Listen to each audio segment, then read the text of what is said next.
Let us discuss surface chemistry.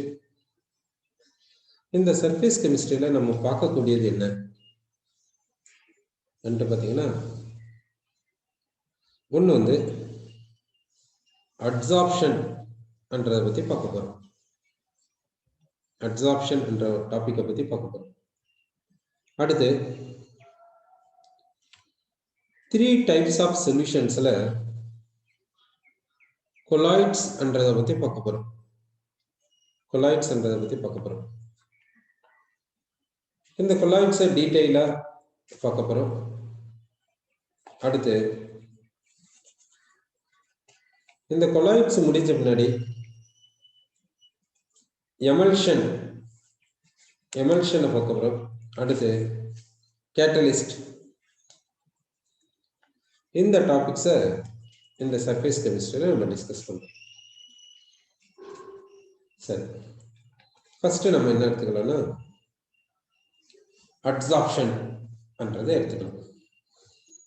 இதுக்கு சில examples பார்க்கலாம்.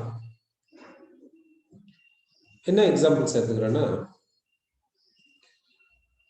இந்த நீங்கள் வாட்டர் பாட்டில் நீங்கள் வாங்கியிருப்பீங்க.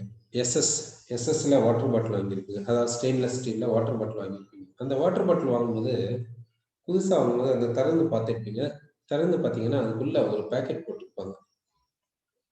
அது என்னன்னா சிலிக்கா ஜெல் என்ற பேக்கெட் போட்டிருப்பாங்க. அதே போல இந்த எலக்ட்ரானிக் குட்ஸ் கூட பார்த்தீங்கன்னா எதெல்லாம் வாட்டர்ல சென்சிட்டிவா இருக்குமோ அந்த மாதிரி எலக்ட்ரானிக் குட்ஸ் வாங்கும்போது அதுக்குள்ள சிலிக்கா ஜெல் என்ற பேக்கெட் போட்டிருப்பாங்க. ஏன் இதுக்காக இது போடுறாங்க பார்த்தீங்கன்னா, இந்த சிலிக்கா ஜெல் என்ன பண்ணுன்னா இதுக்கு மாய்ச்சரை எடுத்துக்கக்கூடிய டெண்டன்சி அதிகம். இது வந்து மாய்ச்சரை எடுத்துக்கும். இது என்ன பண்ணுன்னா மாய்ச்சரை எடுத்துக்கும். இது மாய்ச்சரை எடுத்துக்குதுன்னா இந்த மாய்ச்சர் எங்க இருக்கும் பார்த்தீங்கன்னா, ஃபர்ஸ்ட் இந்த சிலிக்கா ஜெல் எப்படி இருக்குன்னா சாலிடா இருக்கும். பார்க்கறதுக்கு கல் மாதிரி தான் இருக்கும், ஸ்டோன்ஸ் மாதிரி தான் இருக்கும், வேற ஒன்றும் கிடையாது. இது மாய்ச்சர் எடுத்துக்குதுன்னா இந்த மாய்ச்சர் எங்க போய் இதுல உட்காருதுன்னா இதனுடைய சர்ஃபேஸ்ல மட்டும்தான் போய் உட்காரும். இந்த சிலிக்கா ஜெல் மாய்ச்சர் எடுக்குது. அந்த மாய்ச்சர் எங்க போய் உட்காருதுன்னா இதனுடைய சர்ஃபேஸ்ல போயிட்டு டெபாசிட் ஆகும். இந்த மாய்ச்சர் இதனுடைய பல்குக்குள்ள போகாது. இந்த மாய்ச்சர் வந்து இந்த சர்ஃபேஸ்க்குள்ள போயிட்டு தான், இந்த சர்ஃபேஸ்ல மட்டும்தான் உட்காருமே தவிர பல்குக்குள்ள போகவே போகாது. சரி, இப்போ இன்னொன்னு எடுத்துக்கலாம். என்ன எடுத்துக்கலாம்னாக்கா சாக் எடுத்துக்கலாம். சாக் பீஸ் இருக்குதுல்ல, அந்த சாக் பீஸ் எடுத்துக்கலாம். இந்த சாக் பீஸை நீங்க என்ன செய்றீங்கன்னா ஏதாவது ஒரு இங்கில் எடுத்து போடுங்க. சப்போஸ் ஒரு ப்ளூ இங்க் எடுத்துக்கோங்க. அந்த ப்ளூ இங்க்ல எடுத்து இதை போடுங்க. ப்ளூ இங்க்ல போட்டு கொஞ்ச நேரம் பொறுத்து இந்த சாக் பீஸை வெளியே எடுத்து விட்டுருங்க. கொஞ்சம் ட்ரை ஆகட்டும். ட்ரை ஆன பின்னாடி இந்த சாக் பீஸை ரெண்டா உடைங்க. இப்போ ரெண்டா உடைச்சிட்டு இப்படி ரெண்டா உடைச்சிட்டு சாக் பீஸை. இப்போ இந்த ஒயிட் சாக் பீஸை நீங்க போட்டதா வச்சுக்கோங்க. ஒயிட் சாக்கை எடுத்து இந்த ப்ளூ இங்க்ல போட்டதா எடுத்து வச்சுக்கோங்க. இப்போ ப்ளூ இங்க்ல போட்டு வெளியே எடுத்தாச்சு. இப்போ இந்த சர்ஃபேஸ் பார்த்தீங்கன்னா எப்படி இருக்கும் பார்த்தீங்கன்னா, இந்த சர்ஃபேஸ் வந்து அப்படியே ப்ளூ கலரா இருக்கும். இந்த சாக்கினுடைய சர்ஃபேஸ் பார்த்தீங்கன்னா ப்ளூ கலர்ல இருக்கும். இப்போ இந்த இன்னர் சர்ஃபேஸ் எப்படி இருக்கும்? இப்போ இது புதுசா வந்த இன்னர் சர்ஃபேஸ் இல்ல, நியூலி ஜெனரேட்டட் இன்னர் சர்ஃபேஸ் இல்ல இது. ஏன்னா சாக் பீஸை உடைச்சு தானே பார்க்குறோம். இது நியூலி ஜெனரேட்டட் இன்னர் சர்ஃபேஸ். இது எப்படி இருக்குன்னா ஒயிட்டா தான் இருக்கும். ஒயிட்டா இருக்கும், ஆனா ஈரமா இருக்கும், வெட்டா இருக்கும். உள்ளெல்லாம் பார்த்தீங்கன்னா வெட் கண்டிஷன்ல இருக்கும். ஆனா ஒயிட்டா தான் இருக்கும், ப்ளூவா இருக்காது. சரி, சாக்கை எடுத்து ப்ளூ இங்க்ல போட்ட என்ன இருக்குதுன்ட்டு நீங்க பார்த்துருக்கீங்க. அப்படின்னா இந்த இங்கில் இருக்கக்கூடிய dye particles, coloured particles, blue colour chalk பீஸினுடைய சர்ஃபேஸ்ல மட்டும்தான் உட்கார்ந்து இருக்குது. சாக் பீஸ் கிட்ட போயிட்டு அதனுடைய சர்ஃபேஸ்ல போயிட்டு உட்கார்ந்துச்சு. உள்ள போச்சா, பல்க்ல போச்சா? என்ன போகல. ஆனா பல்க் வந்து ஈரமா இருக்குது, வெட்டா இருக்குது. அப்படின்னு என்ன அர்த்தம்? இதுல இருக்கக்கூடிய சால்வெண்ட் இதுக்குள்ள போயிருக்குதுன்னு அர்த்தம். அப்படின்னா சால்வெண்ட் என்ன பண்ணிருக்குது, பல்க்குள்ள போயிருக்கு. இதுல இருக்கக்கூடிய சால்வெண்ட் வந்து இந்த இதுக்குள்ள போயிருக்கு, சாக் பீஸ்க்குள்ள போயிருக்கு. சரி, அடுத்து சார்கோல் எடுத்துக்கிறேன். சார்கோல் எடுத்துக்கிறேன். இந்த சார்கோல் எடுத்து அமோனியால ஆட் பண்றேன். அமோனியால ஆட் பண்ணி விட்டுறேன். என்ன ஆகுதுன்னு பாத்தீங்கன்னா, இதனுடைய சர்ஃபேஸ்ல இந்த அமோனியா மாலிகுல்ஸ் போயிட்டு உட்காரும். இந்த அமோனியா மாலிகுல்ஸ் போயிட்டு எங்க உட்காருதுன்னா, இதனுடைய சர்ஃபேஸ்ல போயிட்டு உட்காருது, பல்க்குள்ள போகல. பல்க்குள்ள போகல. சரி, இப்ப என்ன செய்யலாம்னாக்கா, ஒரு சப்ஸ்டன்ஸ் எடுத்துக்கலாம். ஆனைட்ரஸ் கால்சியம் குளோரைடு எடுத்துக்கலாம்.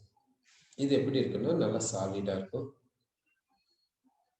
இத பொதுவா எங்க யூஸ் பண்ணுவாங்கன்னா, டெசிகேட்டர்ல யூஸ் பண்ணுவாங்க. டெசிகேட்டர்ல யூஸ் பண்ணுவாங்க.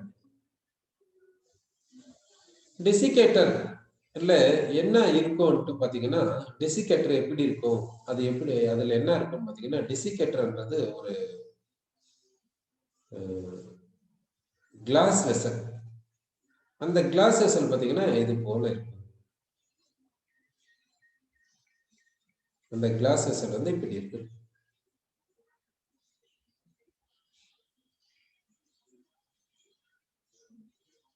இதுல இந்த இடத்துலதான் ஆனைட்ரஸ் கால்சியம் குளோரைட் சாலிட ஆட் பண்ணி வச்சிருப்பாங்க. ஆனைட்ரஸ் கால்சியம் குளோரைட் சாலிட், அந்த சாலிட இதுல போட்டு வைப்பாங்க. இந்த இடத்துல என்ன பண்ணுவாங்கன்னா, ஒரு ஹோல்ஸ் இருக்கக்கூடிய ஒரு பிளேட்டை வச்சிருப்பாங்க. இத கேப்பை மூடுறதுக்காக இந்த கேப்பை மூடிடுவாங்க, க்ளோஸ் பண்ணிடுவாங்க. ஒரு பிளேட்டை வச்சு மூடிடுவாங்க. அந்த பிளேட்ல வந்து நிறைய ஹோல்ஸ் இருக்கும். அப்புறமா எந்த வெசல்ஸ ட்ரை பண்ணணுமோ அந்த வெசல்ஸை இதுக்குள்ள வைப்பாங்க. அது வந்து ஜெனரலா குரூசிபிள்ஸ் தான் இதுக்குள்ள வைப்பாங்க. குரூசிபிள்ஸ்ன்றது என்னன்னா, it is made up of silica gel. It is made up of silica. It is made up of graphite. ஒண்ணு கிடையாது, இட் இஸ் a பவுல். சின்ன சின்ன பவுல்ஸ், லேப்ல யூஸ் பண்ணக்கூடிய பவுல்ஸ். இந்த குரூசிபிள்ஸை வந்து இதுக்குள்ள வைப்பாங்க. எந்த குரூசிபிள ட்ரை பண்ணணும்னு நினைக்கிறோமோ அந்த குரூசிபிள இதுக்குள்ள வச்சிருவாங்க. வச்சுட்டு இத க்ளோஸ் பண்ணிடுவாங்க. இதை மூடிடுவாங்க. ஒரு லிட், கிளாஸ் லிட் இருக்கும், அந்த லிட்டை வச்சு இதை மூடிடுவாங்க. இப்போ இதை மூடியாச்சு. என்ன ஆகுனாக்கா, இது வந்து ட்ரை ஆயிடும். இந்த குரூசிபிள்ல இருக்கக்கூடிய வாட்டர் மாலிகுல்ஸ் எல்லாமே போயிடும். இது வந்து ட்ரை ஆயிடும். ட்ரை ஆயிட்ட முன்னாடி இதை எடுத்துட்டு கொஞ்ச நேரம் வச்சுட்டு அப்புறமா எடுத்துடலாம். ட்ரை ஆயிடும், யூஸ் பண்ணிக்கலாம். அது மாதிரி இந்த இந்த இதுக்கு பேரு தான் டெசிகேட்டர் நம்ம சொல்லுவோம். இப்போ இந்த டெசிகேட்டர் எதுக்கு யூஸ் பண்றோம்னா, யாரை வந்து ட்ரை பண்ணணும்னு நினைக்கிறோமோ அதை ட்ரை பண்ணிக்கலாம். எந்த வெசல்ஸை ட்ரை பண்ணணும்னு நினைக்கிறோமோ அதை ட்ரை பண்ணிக்கலாம். இப்படி நாளுக்கு நாள் போக போக என்ன ஆகுன்னா, இந்த இடத்த பாத்தீங்கன்னா அப்படியே இந்த இடத்துல ஆக்வஸ் சொல்யூஷன் சாலிட் தானே எடுத்துக்கணும். ஆனைட்ரஸ் கால்சியம் குளோரைட் சாலிட் தானே எடுத்தோம். நாளுக்கு நாள் என்ன ஆகுதுன்னா, இந்த இடம் அப்படியே ஆக்வஸ் சொல்யூஷனா மாறுது. அப்புறம் பாத்தீங்கன்னா கம்ப்ளீட்டா இங்க சாலிட்ன்றது இல்லாம கம்ப்ளீட்டா ஆக்வஸ் சொல்யூஷன் மட்டும்தான் இங்க இருக்கு. அப்படின்னா இந்த ஆனைட்ரஸ் கால்சியம் குளோரைடு என்னவா மாறுச்சு, ஆக்வஸ் சொல்யூஷனா மாறுச்சு. ஆக்வஸ் சொல்யூஷனா மாறுதுன்னு என்ன அர்த்தம், பை டேக்கிங் வாட்டர். வாட்டர் எடுத்துக்கின்னு ஆக்வஸ் சொல்யூஷனா மாறிடுச்சு. கால்சியம் குளோரைட் டிசால்வ் ஆயிடுச்சு. இப்போ யோசிச்சு பாருங்க, இந்த வாட்டர் மாலிகுல்ஸ் இதனுடைய சர்ஃபேஸ்ல மட்டும் போய் உக்காந்துச்சா இல்ல பல்குக்குள்ள எல்லாம் போயிடுச்சா? எப்படி போயிருக்கும்? சர்ஃபேஸ்ல மட்டும் உட்கார்ந்து இருக்குமா இல்ல பல்குக்குள்ள ஃபுல்லா போயிருக்குமா என்றத யோசிச்சு பாருங்க. இப்போ இந்த anhydrous calcium chloride பாத்தீங்கன்னா வாட்டர் மாலிகுல்ஸ் எல்லா இடத்துக்கும் போயிருக்குதுன்ட்டு நம்ம இந்த சர்ஃபேஸ் கெமிஸ்ட்ரி சாப்டர்ல நம்ம இங்க சொல்லியிருக்கோம். சரி, அடுத்து பாத்தீங்கன்னாக்கா இப்ப என்ன எடுத்துக்கிறேன்னா ஏதாவது ஒரு த்ரெட் எடுத்துக்கிறேன். ஒரு த்ரெட் எடுத்துக்கிறேன். இந்த த்ரெட் எப்படி இருக்குது? சப்போஸ் இந்த த்ரெட்டை எப்படி நம்ம ப்ரிப்பேர் பண்ணிருக்கோம்னா காட்டனை யூஸ் பண்ணி இந்த த்ரெட்டை ப்ரிப்பேர் பண்ணிருக்கோம். காட்டன் எப்படி இருக்கு உங்களுக்கு தெரியும். காட்டன் வந்து ஒயிட்டா இருக்கும். இதுக்கு இப்போ டை கொடுக்கணும். இதுக்கு டை கொடுக்க போறோம். என்ன டை கொடுக்கலன்னா சப்போஸ் ஏதாவது ஒரு டை கொடுத்துடலாம். இப்போ இதுக்கு டை கொடுத்தாச்சு. டை கொடுத்துட்டு பின்னாடி இதை ட்ரை பண்ணிடுறோம். ட்ரை பண்ணியாச்சு. இப்போ ட்ரை பண்ண பின்னாடி இந்த த்ரெட்டை ரெண்டா கட் பண்ணிக்கிறோம். இப்போ ரெண்டா கட் பண்ணியாச்சு. இப்போ இந்த த்ரெட் பார்க்கறதுக்கு எப்படி இருக்குன்னு பாத்தீங்கன்னா இதனுடைய சர்ஃபேஸ்ல பாத்தீங்கன்னாக்கா இதனுடைய சர்ஃபேஸ் வந்து ப்ளூ கலரா இருக்கு. இந்த த்ரெட்டினுடைய சர்ஃபேஸ் பாத்தீங்கன்னா ப்ளூ கலரா இருக்கு. சரி, இப்போ இந்த த்ரெட்டை நம்ம கட் பண்ணிருக்கோம்ல, அதனால நியூலி ஜெனரேட்டட் சர்ஃபேஸ் பாத்தீங்கன்னா எப்படி இருக்குதுன்னா அதுவும் ப்ளூ கலரா இருக்கு. Newly generated surface. சரி, சர்ஃபேஸ்லயும் ப்ளூ கலர் இருக்குது, நியூலி ஜெனரேட்டட் சர்ஃபேஸ்லயும் ப்ளூ கலர் இருக்குது. சரி, இன்டென்சிட்டி எப்படி இருக்கும் அன்ட்டு பார்க்கலாம். இன்டென்சிட்டி பாத்தீங்கன்னா இங்க அதிகமா இருக்கு, இங்க கம்மியா இருக்கு. இது போல இருக்குது. அப்படின்னா இந்த டைல இருக்கக்கூடிய ப்ளூ கலர்டு பார்ட்டிகல்ஸ் இந்த த்ரெட்ல எந்த இடத்துல போய் உட்கார்ந்துச்சுன்னா சர்ஃபேஸ்ல போய் உட்கார்ந்து இருக்குது, இன்னர் சர்ஃபேஸ்லயும் போய் உட்கார்ந்து இருக்குது. அதாவது பல்க்லயும் போய் உட்கார்ந்துக்குது. சர்ஃபேஸ்ல உட்கார்ந்துக்குது, பல்குக்குள்ளயும் போயிருக்குது. ஆனா இன்டென்சிட்டியில வித்தியாசம் இருக்குது. சர்ஃபேஸ்ல அதிகமான இன்டென்சிட்டி இருக்குது, பல்க்ல வந்து கம்மியான இன்டென்சிட்டி இருக்குது. சரி, இந்த மாதிரி இதெல்லாம் இருக்குது. இதெல்லாம் நம்ம என்னன்னு சொல்றோம்? இந்த மாதிரி ப்ராப்பர்ட்டிஸை நம்ம என்னன்னு சொல்றோம்? இப்போ இந்த சர்ஃபேஸ் கெமிஸ்ட்ரி சாப்டர்ல நம்ம இந்த மாதிரி எக்ஸாம்பிள்ஸ் எல்லாம் எடுத்து பார்த்துருக்கோம். இதெல்லாம் நம்ம என்னன்னு சொல்றது? இப்போ இந்த சிலிக்கா ஜெல்ல பாத்தீங்கன்னா இது வாட்டரை எடுத்துக்குது. இந்த வாட்டர் மாலிகுல் சர்ஃபேஸ்ல மட்டும்தான் போய் டெபாசிட் ஆகுது. இப்படி சர்ஃபேஸ்ல மட்டும் போய் டெபாசிட் ஆச்சுன்னா இது என்னன்னு சொல்றோம்னா அப்சார்ப்ஷன் என்று சொல்றோம். சர்ஃபேஸ்ல மட்டும் டெபாசிட் ஆச்சுன்னா அது அப்சார்ப்ஷன் என்று சொல்றோம். இப்போ அடுத்து இந்த சாக்கை எடுத்து ப்ளூ இங்க்ல போட்டோம். அப்புறமா இந்த சாக்கை எடுத்து உடைச்சு பார்த்தோம். இந்த சாக்கினுடைய சர்ஃபேஸ்ல பாத்தீங்கன்னா ப்ளூ கலர் இருக்கு. உள்ள வந்து பாத்தீங்கன்னா பல்க்ல பாத்தீங்கன்னா ப்ளூ கலர் இல்லை. அப்படின்னா இந்த ப்ளூ இங்க்ல இருக்கக்கூடிய ப்ளூ கலர்டு பார்ட்டிகல்ஸ் இந்த சாக்ல எந்த ப்ராசஸ்க்கு போயிருக்குதுன்னா அப்சார்ப்ஷன் என்ற ப்ராசஸ்க்கு போயிருக்குது. இந்த சாக் பாத்தீங்கன்னா ஈரமா இருக்குது. இதனுடைய பல்க் எல்லாம் பாத்தீங்கன்னா இப்போ உடைச்சு பார்த்தாக்கா உள்ள பாத்தீங்கன்னா ஈரமா இருக்குது. நியூலி ஜெனரேட்டட் சர்ஃபேஸ் பாத்தீங்கன்னா ஈரமா இருக்குது. அப்படின்னா இதுல இருக்கக்கூடிய சால்வெண்ட் மாலிகுல்ஸ் சாக்கினுடைய பல்குக்குள்ளெல்லாம் போயிருக்கு. இதுல இருக்கக்கூடிய சால்வெண்ட் சர்ஃபேஸ்லயும் இருக்குது, பல்க்லயும் இருக்குது. சர்ஃபேஸ்லயும் பல்க்லயும் யூனிஃபார்மா டிஸ்ட்ரிபியூட் ஆகியிருந்தால் அந்த ப்ராசஸ்க்கு என்ன பேர் சொல்லுவாங்கன்னா அப்சார்ப்ஷன் என்று பேர் சொல்லுவாங்க. அப்போ இந்த சாக்கை எடுத்து ப்ளூ இங்க்ல போட்டா இல்ல எந்த ஒரு இங்க்ல போட்டாலும் என்ன நடக்கும்னா கலர்டு பார்ட்டிகல்ஸ் வந்து அப்சார்ப்ஷனுக்கு போகும், சால்வெண்ட் வந்து அப்சார்ப்ஷனுக்கு போகும் என்று சொல்றோம். அடுத்து இந்த எக்ஸாம்பிள்ல சார்கோலை எடுத்து அமோனியால போட்டா என்ன ஆகுதுன்னா அமோனியா இந்த சார்கோல் அமோனியாவை எடுத்துக்குது. எப்படி எடுத்துக்குது? அமோனியா எல்லாமே அமோனியா மாலிகுல்ஸ் எல்லாமே இதனுடைய சர்ஃபேஸ்ல போயிட்டு உட்கார்ந்தது. இதனுடைய சர்ஃபேஸ்ல மட்டும்தான் உட்காருது. இதனுடைய பல்குக்குள்ள போல.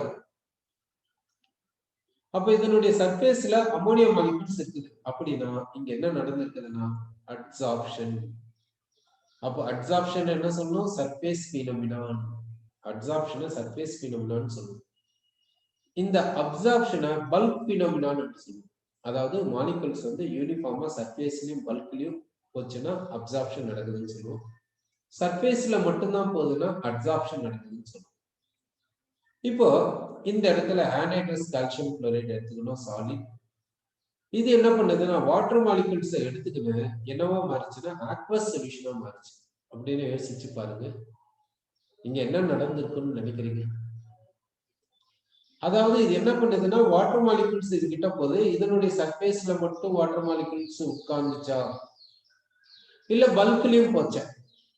என்ன நடந்திருந்தா இது அப்படியே சொல்யூஷனா மாறிடுது. இந்த சாலிட் வந்து அப்படியே சொல்யூஷனா மாறிடுச்சு, லிக்விட் சொல்யூஷனா மாறிடுச்சு.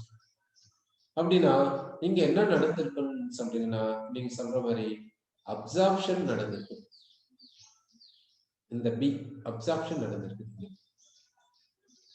இந்த இடத்துல த்ரெட் எடுத்துக்கணும், காட்டன் த்ரெட் எடுத்துக்கணும். அது ஒயிட்டா இருக்குது, அதை ப்ளூ டைல போட்டு இதுக்கு டை ஏற்றிட்டும் அப்புறமா டை ஏற்றிட்டு இதெல்லாம் ட்ரை பண்ணிட்டு அப்புறமா இந்த த்ரெட்டை கட் பண்ணி பார்த்தா எப்படி இருக்குதுன்னா இதனுடைய சர்ஃபேஸ்ல த்ரெட்டினுடைய சர்ஃபேஸ் ப்ளூ கலர்டா இருக்குது. அந்த கட் பண்ண இடம் வந்து நியூலி ஜெனரேட்டட் சர்ஃபேஸ், அதுவும் ப்ளூ கலரா இருக்குது. ஆனா இன்டென்சிட்டியில டிஃபரன்ஸ் இருக்குது. அப்படின்னா இங்க இந்த ப்ளூ கலர் பார்ட்டிகல்ஸ் சர்ஃபேஸ்ல டெபாசிட் ஆயிருக்குது, பல்குக்குள்ளேயும் போயிருக்கு. ஆனா சர்ஃபேஸ்ல இன்டென்சிட்டி அதிகமா இருக்குது, பல்க்ல இன்டென்சிட்டி கம்மியா இருக்குது. அதனால இந்த ப்ராசஸ் என்னன்னு சொல்லணும்னா சார்ப்ஷன் என்று சொல்லணும்.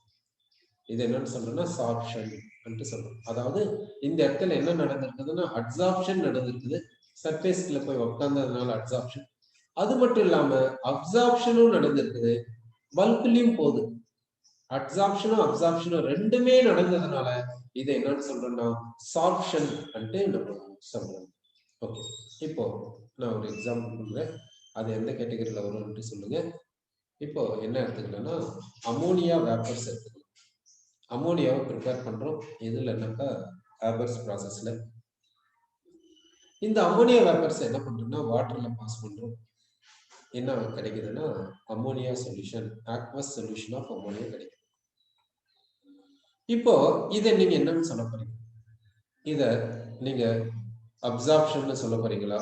அதாவது அப்சார்ப்ஷன் இந்த செகண்ட் லெட்டர் பி வரும், அட்சார்ப்ஷன் சொன்னீங்கன்னா செகண்ட் லெட்டர் டி வரும். என்ன சொல்ல போறீங்க? பின்னு சொல்றீங்களா இல்ல டின்னு சொல்றீங்களா? யோசிச்சு சொல்லுங்க. அமோனியா வேப்பர்ஸை வாட்டர்ல பாஸ் பண்ணா நமக்கு ஆக்வஸ் சொல்யூஷன் ஆஃப் அமோனியா கிடைக்குது. பின்னு சொன்னீங்கன்னா அப்சார்ப்ஷன், இந்த டின்னு சொன்னா அட்சார்ப்ஷன். என்ன நடக்கும்னு யோசிச்சு பார்த்து சொல்லுங்க. அடுத்து இந்த மெயினா இந்த மைன்ஸ்ன்றது எடுத்துக்கலாம். இந்த மைன்ஸ்ல பாத்தீங்கன்னா 2 மைன்ஸ் இருக்குது. ஒன்னு பாத்தீங்கன்னா closed mines and open mines, இப்படி ரெண்டு இருக்குது. இந்த ஓப்பன் மைன்ஸ்னா அவ்வளவு ப்ராப்ளம் இருக்காது, எந்த ஒரு அதிகமா ஆக்சிடென்ட்ஸ் இதுல நடக்காது ஓப்பன் மைன்ஸ் தான். அப்படி ஓப்பன் மைன்ஸ்னா என்ன அர்த்தம்னாக்கா, சப்போஸ் இப்போ நேவியல் எடுத்துக்கலாம். நேவியல்ல பாத்தீங்கன்னா என்ன மைன்ஸ் இருக்குதுன்னா லிக்னைட் மைன்ஸ் இருக்குது. லிக்னைட் அதாவது நிலக்கரின்னு சொல்றோம்ல, கோல் சொல்றோம்ல, அந்த லிக்னைட் மைன்ஸ் இருக்குது. இங்க என்ன பண்ணாங்கன்னா ஓப்பன் மைன்ஸ் இங்க இருக்குது. ஓப்பன் மைன்ஸ் என்ன பண்ணுவாங்கன்னா அப்படியே கிணறு தோண்டிட்டு போவாங்க பாருங்க. அப்படியே மேல இருந்து எவ்வளவு பரப்பளவுக்கு எவ்வளவு ஏரியாவுக்கு வேணுமோ அவ்வளவு ஏரியாவுக்கு அப்படியே தோண்டினே போறது. அப்படியே தோண்டின்னு போனீங்கன்னா நீங்க உங்களுக்கு இப்படி தெரியும், இப்படி தோண்டினே போறது. அப்படின்னா கம்ப்ளீட்டா இது அட்மாஸ்பியருக்கு யாருக்கு எக்ஸ்போஸ் ஆகும். இதை ஓப்பன் மைன்ஸ் சொல்லுவாங்க. இதுல எல்லாம் அதிகமா ஆக்சிடென்ட்ஸ் ஆகாது. க்ளோஸ்டு மைன்ஸ் என்ன பண்ணுவாங்கன்னா இப்படி போக மாட்டாங்க, ஏதாவது ஒரு ட்ரில் பண்ணிக்கின்னு ஒரு ஹோல் போட்டுக்கின்னு அதுக்குள்ள போவாங்க, அப்படியே போயிட்டே இருப்பாங்க க்ளோஸ்டு மைன்ஸ். இங்க நிறைய ஆக்சிடென்ட்ஸ் நடக்கும். ஏன்னு பாத்தீங்கன்னா இந்த சில இடத்துல பாத்தீங்கன்னா சில நேரத்துல இங்க பாய்சனஸ் கேசஸ் எல்லாம் ரிலீஸ் ஆகும். அந்த பாய்சனஸ் கேசஸ் இங்க ரிலீஸ் ஆச்சுன்னா அது உள்ளதான் இருக்கும், வெளியே வர முடியாது. ஏன்னா இது வந்து எப்படி இருக்குன்னா க்ளோஸ்டு மைன்ஸ்னா ஒரு ஹோல் போட்டுக்கின்னா அதுக்குள்ள தானே போறோம். இது அப்படியே அட்மாஸ்பியரிக் ஏரோட கம்ப்ளீட்டா எக்ஸ்போஷரா இல்லைல்ல. அதனால இங்க சப்போஸ் ஏதாவது பாய்சனஸ் கேசஸ் ஏதாவது ரிலீஸ் ஆச்சுன்னா என்ன ஆகும்னா, அந்த பாய்சனஸ் கேசஸ்னால நிறைய ஆக்சிடென்ட்ஸ் நடக்கும், நிறைய இன்சிடென்ட்ஸ் நடந்திருக்கு. ஸோ இதுக்குள்ளெல்லாம் போகும்போது கண்டிப்பா என்ன பண்ணுவாங்கன்னா மாஸ்க் போட்டுட்டு தான் போவோம். அந்த மாஸ்க்ல பாத்தீங்கன்னா என்ன இருக்குன்னு பாத்தீங்கன்னாக்கா சார்கோல் வச்சிருப்பாங்க. அதுல அந்த சார்கோல் என்னன்னா ஆக்டிவேட்டட் சார்கோல் வச்சிருப்பாங்க. ஆக்டிவேட்டட் சார்கோல்னா இதனுடைய இது வந்து ரொம்ப கிளீனா நீட்டா இருக்கும், இம்பியூரிட்டி எதுவுமே இல்லாம இருக்கும். இப்போ இந்த ஆக்டிவேட்டட் சார்கோலை இதுக்குள்ள வச்சிருப்பாங்க. இந்த ஆக்டிவேட்டட் சார்கோலுடைய இது என்னன்னா, இதனுடைய நமக்கு பாசிட்டிவ் பாயிண்டா இது எப்படி அமையுதுன்னாக்கா, இது பாய்சனஸ் கேஸோட நல்ல ஸ்ட்ராங்கா அட்ராக்ஷன் போகுது, நல்ல ஸ்ட்ராங்கா அட்ராக்ஷன் போகுது. இந்த பர்மனன்ட் கேஸஸ் இருக்குதுல்ல, அட்மாஸ்பியரிக் ஏர், நைட்ரஜன், ஆக்சிஜன், இதோட எல்லாம் வீக்கா அட்ராக்ஷன் போகும். இப்போ இந்த சார்கோல் வந்து இந்த மாஸ்க்ல இருக்குது, இந்த மாஸ்க போட்டு தான் உள்ள போறோம் அப்படின்னா, இந்த சார்கோலுடைய சர்ஃபேஸ்ல என்ன இருக்குன்னா அட்மாஸ்பியரிக் ஏர்ல இருக்கக்கூடிய நைட்ரஜன் மாலிகூல்ஸ், ஆக்சிஜன் மாலிகூல்ஸ் எல்லாம் இதனுடைய சர்ஃபேஸ்ல இருக்கும். இந்த மாஸ்க்குள்ள இந்த மைன்ஸ்குள்ள போகும்போது சப்போஸ் இங்க ஏதாவது பாய்சனஸ் கேஸஸ் வந்துச்சுன்னா என்ன ஆகுனா, இந்த ஆக்சிஜன் இதை விட்டு வெளியே வந்துட்டு அந்த இடத்துக்கு இந்த பாய்சனஸ் கேஸ் போகும். அதாவது இதுதான் சார்கோலுடைய சர்ஃபேஸ்னு வச்சுக்கோங்க. இதுதான் சார்கோல். இப்போ ஆக்சிஜன் வந்து இதனுடைய சர்ஃபேஸ்ல எப்படி இருக்கும். பாய்சனஸ் கேஸ் வரும்போது என்ன ஆகுதுன்னா இந்த பாண்ட் வந்து பிரேக் ஆயிடும். இந்த பாண்ட் பிரேக் ஆயிடுச்சுன்னா இந்த ஆக்சிஜன் வெளியே போயிடும். பாய்சனஸ் கேஸ் சப்போஸ் CO வருதுன்னா அந்த CO இதோட பாண்டிங் போயிடும். இந்த CO என்ன பண்ணுன்னா வந்துச்சுன்னா இந்த பாண்ட் பிரேக் ஆயிடும், இது வெளியே போயிடும். வெளியே போயிடுதுன்னா மூக்குக்குள்ள போயிடுது. இது என்ன பண்ணுதுன்னா இந்த இடத்துல வந்து பாண்ட ஃபார்ம் பண்ணிடும். இந்த சார்கோலுடைய நமக்கு இது அட்வான்டேஜ் அமைஞ்சிச்சு. சோ இது பாய்சனஸ் கேஸோட ஸ்ட்ராங் அட்ராக்ஷன் போது இந்த அட்மாஸ்பியரிக் ஏர்ல இருக்கக்கூடிய இந்த நார்மல் கேஸஸ் நமக்கு தேவையான இந்த கேஸோட வீக் அட்ராக்ஷன் போகுது. அது மட்டும் இல்லாம இந்த கேஸஸ் எல்லாம் சர்ஃபேஸ்ல மட்டும்தான் உட்காரும். அப்போ இங்க என்ன நடக்குது, இங்க நடந்தது அப்சார்ப்ஷனா இல்ல அப்சார்ப்ஷனா யோசிச்சு பாருங்க. யோசிச்சு பார்த்து ஆன்சர் சொல்லுங்க. இதுக்கு முன்ன ஒரு கொஸ்டின் கேட்டிருந்தேன், அமோனியா வேப்பர்ஸ் வாட்டர்ல பாஸ் பண்ணா